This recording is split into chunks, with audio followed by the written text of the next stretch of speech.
मेरे साथियों, जोहार क्लासेस के यूट्यूब चैनल पर आप सभी दोस्तों का स्वागत है। एक बार फिर आपकी सेवा में हाजिर हो गया दोस्तों। सभी साथी गण स्वस्थ होंगे ऐसी उम्मीद करता हूं मैं। और बहुत दिन हो गए दोस्तों अपनी क्लास नहीं आ रही थी। अब जो क्लास है वो कंटिन्यू रहने वाली। मैंने कितनी बार बोल दिया कंटिन्यू रहने वाली, लेकिन अब की बार 400 के पार आंकड़ा होने वाला है ना। तो सभी दोस्तों को राधे राधे, जय श्री कृष्णा और जोहार, गुड मॉर्निंग, गुड इवनिंग, जो भी हो, और सत श्री अकाल है ना दोस्तों सभी को। और आज जो बात करने वाले दोस्तों, हम कला संस्कृति के बारे में बात करने वाले हैं, क्योंकि कला संस्कृति बहुत दिन हो गए हम लोगों ने कला संस्कृति नहीं पढ़ी है और चित्र शैली के अंदर थे दोस्तों, है ना। इससे पहले आपके लिए एक मोटिवेशन लाइन है कि जो कभी संघर्ष से परिचित नहीं होता, इतिहास का वो कभी चर्चित नहीं होता दोस्तों।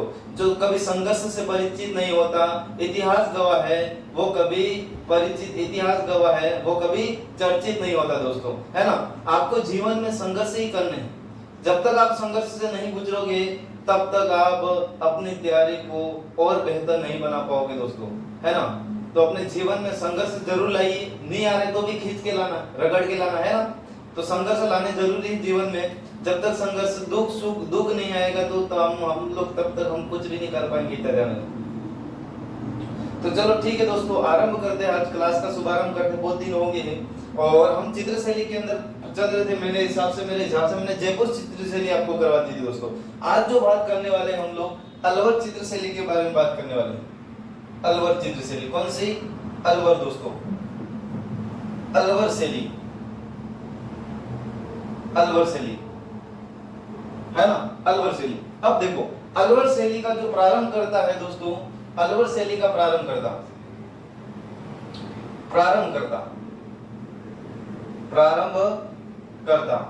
अलवर शैली का जो प्रारंभ करता है वो कौन है दोस्तों? राव बख्तावर सिंह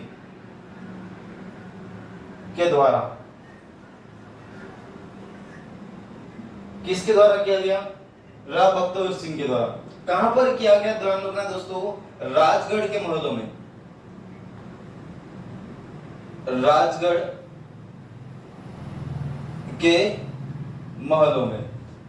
अभी देखना, राजगढ़ के महलों में इन्होंने एक महल, यहां पर शीश महल का चित्रण करवाया। कौन सा महल दोस्तों?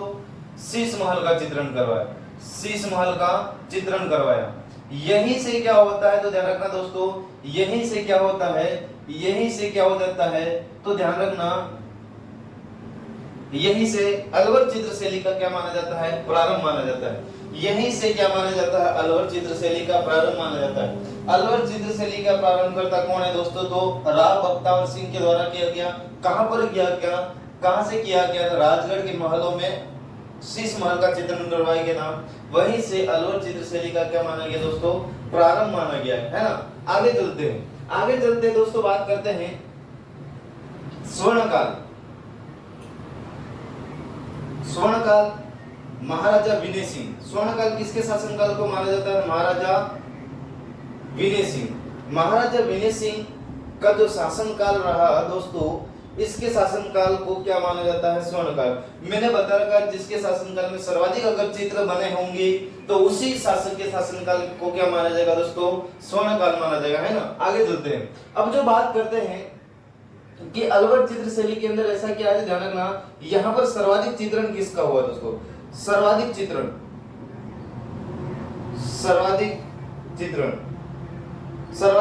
किसका हुआ? वेश्याओं के चित्र। किसके चित्र बने हुए दोस्तों? यहाँ पर वेश्याओं के चित्र बने हुए। वेश्याओं के चित्र सर्वाधिक अगर चित्रण हुआ तो किसका चित्रण हुआ? वेश्याओं का चित्रण। खूब बार पूछा गया एग्जाम के अंदर कि वेश्याओं का चित्रण सर्वाधिक कहां पर हुआ? वेश्याओं का चित्रों का सर्वाधिक चित्रण कहां पर हुआ? अलवर शैली के अंदर, है ना। इस बात को ध्यान रखना। आगे बढ़ते और इंपॉर्टेंट बात की अलवर चित्र शैली के अंदर दोस्तों, तो और इंपॉर्टेंट बात आ जाती है यहाँ पर, यहाँ के जो भी चित्रकार थे, चित्रकारों के मैं एक बार यहाँ पर नाम लिख दूं। चित्रकार याद करना ही आपको। चित्रकार बहुत इंपॉर्टेंट है। यहाँ के जो चित्रकार है बहुत इंपॉर्टेंट है दोस्तों। हर एग्जाम के अंदर पूछा जाता है कि यहाँ के चित्रकार कौन है दोस्तों? तो ध्यान रखना, नानक राम छोटे लाल, नानकराम, छोटे लाल, नंदलाल, नंदलाल, और कौन हो जाएंगे नंदलाल के बाद जमुनालाल, जमुनालाल, जमुनालाल, बलदेव, बलदेव, और आ जाएगा मूलचंद, सोनी, मूलचंद सोनी, है ना। नानकराम, छोटे लाल, नंदलाल, जमुनालाल, बलदेव, मूलचंद सोनी, ये याद रखना है ना। ये चित्रकार आपको क्या करने हैं दोस्तों, याद रखने। आगे चलते हैं, यहाँ पर एक चित्रकार और है जिसका नाम है डालूराम। क्या नाम है दोस्तों, डालूराम। डालूराम का नाम एग्जाम के अंदर कितनी बार पूछा गया है, डालूराम का नाम एग्जाम के अंदर कितनी बार पूछा गया है। एक मिनट रुक जाना आप सभी दोस्त।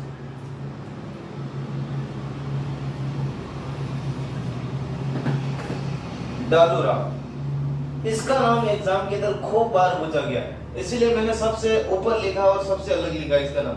याद कर लेना इसका नाम, क्यों, डालूराम, नानकराम, छोटे लाल, नंदलाल, जमुनालाल, बलदेव, मूलचंद सोनी, है ना। इसमें से अगर सबसे इंपॉर्टेंट ये है, सबसे इंपॉर्टेंट एक और है, कौन है तो ध्यान रखना, कौन है, मूलचंद सोनी। सबसे इंपॉर्टेंट तीसरे नंबर पर कौन आता है, बलदेव आता है। इसके बाद कौन आता है दोस्तों, ध्यान रखना, वो आ जाएगा हमारे लिए नानकराम।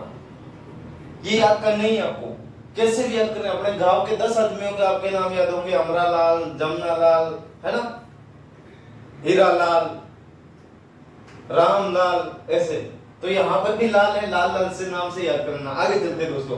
अब ध्यान रखना दोस्तों, यहाँ के जितने भी चित्रकार थे वो बॉर्डर को महत्व देते थे। इस तरह का चित्र बना दिया, चित्र बनाकर इसके अंदर ये इसके चारों ओर बॉर्डर बनाते थे और इस बॉर्डर को महत्व देते थे। बॉर्डर को इस तरह से घोट देते थे, जैसे इस तरह से बॉर्डर को घोट देते थे, है ना, बॉर्डर को घोट देते थे। इसीलिए इस शैली के अंदर किसका महत्व है दोस्तों, तो ध्यान रखना, किसका महत्व है, बॉर्डर का महत्व। किसका महत्व है दोस्तों, बॉर्डर का महत्व। किसका महत्व है, बॉर्डर का महत्व है। इस शैली के अंदर किसका महत्व है, बॉर्डर का महत्व है। बॉर्डर को महत्व देने के कारण ही इस शैली को कहा जाता है दोस्तों बेस्लो शैली। क्या कहा जाता है, बेस्लो शैली। क्या कहा जाता है दोस्तों, बेस्लो शैली। बॉर्डर को महत्व देने के कारण ही इस शैली को क्या कहा जाता है, बेस्लो शैली। क्या कहा जाता है, बेस्लो शैली कहा जाता है ना, बेस्लो शैली कहा जाता है। क्या कहा जाता है, बेस्लो शैली। याद रहेगा क्या कहा जाता है, बेस्लो शैली। अब जो बात करते हैं बॉर्डर को महत्व देने के कारण इसको हम किस और नाम से जानते हैं, बेस्लो शैली के नाम से जानते हैं।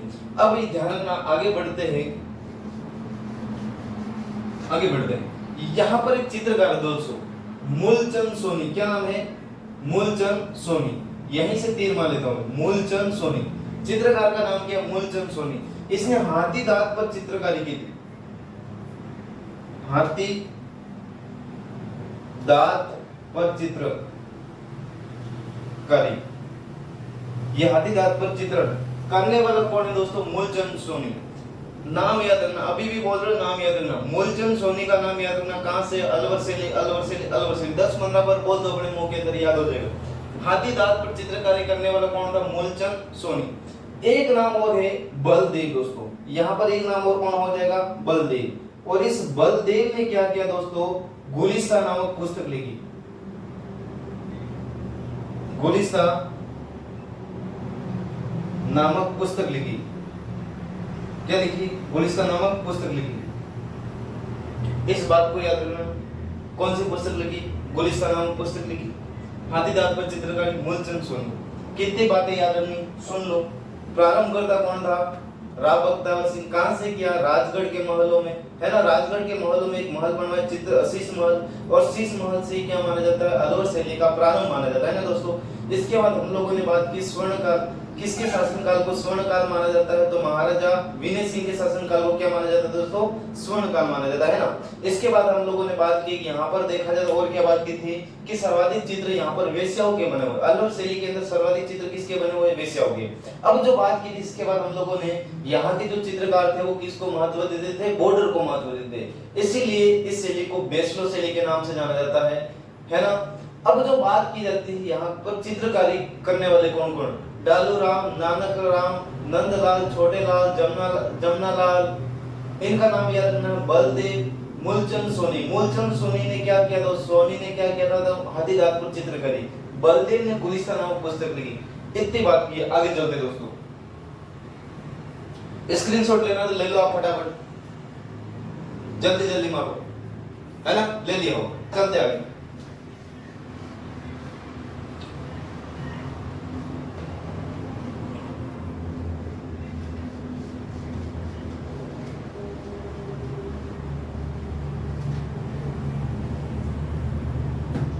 अब जो शैली है,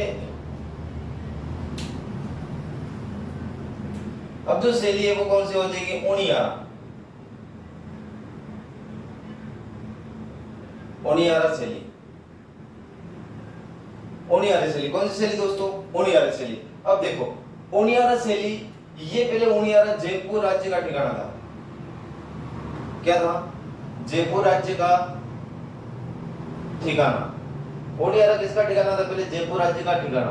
वर्तमान में इसकी लोकेशन कहाँ है दोस्तों, तो वर्तमान में इसकी जो लोकेशन है वो कहाँ पर है, टोंक के अंदर। वर्तमान में ये कहाँ पर आता है, ओनियारा टोंक के अंदर आता है ना। अब देखो यहाँ पर इस शैली के अंदर किसका मिश्रण है, तो दोस्तों इस शैली के अंदर मिश्रण है जयपुर